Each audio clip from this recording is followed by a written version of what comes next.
Ebstein's anomaly is a congenital heart defect in which the septal and posterior leaflets of the tricuspid valve are displaced towards the apex of the right ventricle of the heart.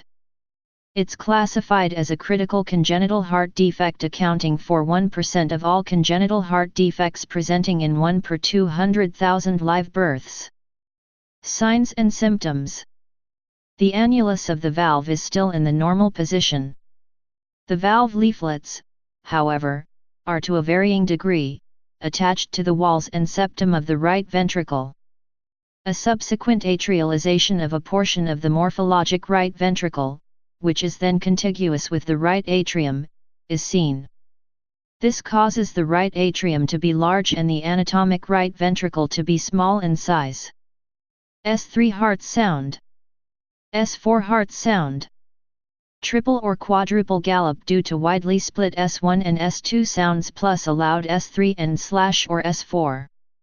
Systolic murmur of tricuspid regurgitation equals hollow systolic or early systolic murmur along the lower left sternal border depending on the severity of the regurgitation. Right atrial hypertrophy. Right ventricular conduction defects. Wolff-Parkinson-White syndrome often accompanies. Risk factors. An enlargement of the aorta may occur.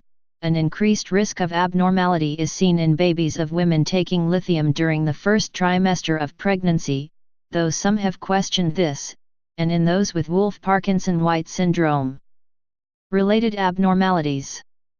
While Ebstein's anomaly is defined as the congenital displacement of the tricuspid valve towards the apex of the right ventricle, it is often associated with other abnormalities. Anatomic abnormalities. Typically, anatomic abnormalities of the tricuspid valve exist, with enlargement of the anterior leaflet of the valve. The other leaflets are described as being plastered to the endocardium.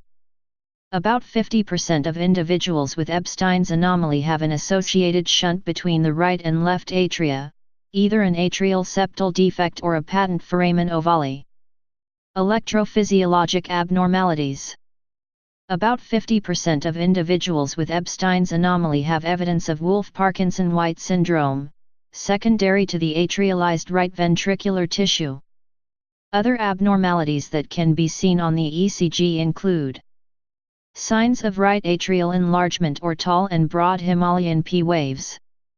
First-degree atrioventricular block manifesting as a prolonged PR interval. Low-amplitude QRS complexes in the right precordial leads. Atypical right bundle branch block.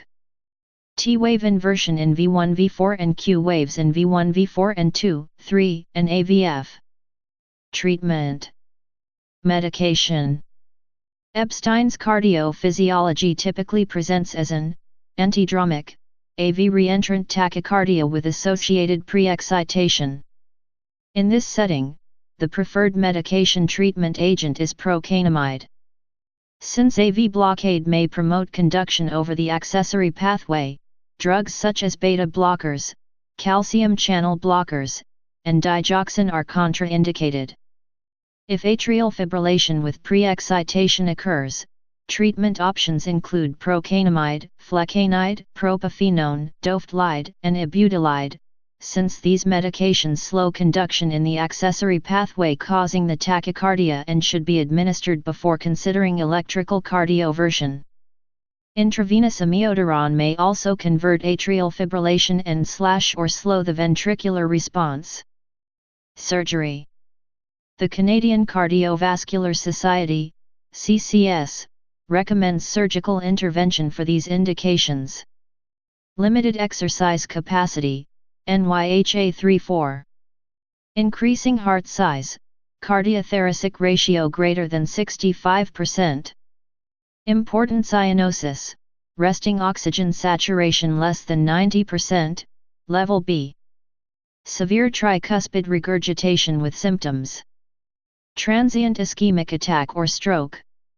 The CCS further recommends patients who require operation for Ebstein's anomaly should be operated on by congenital heart surgeons who have substantial specific experience and success with this operation. Every effort should be made to preserve the native tricuspid valve. History. Ebstein's anomaly was named after Wilhelm Ebstein, who in 1866 described the heart of the 19-year-old Joseph Prescher. Please subscribe and thanks for watching.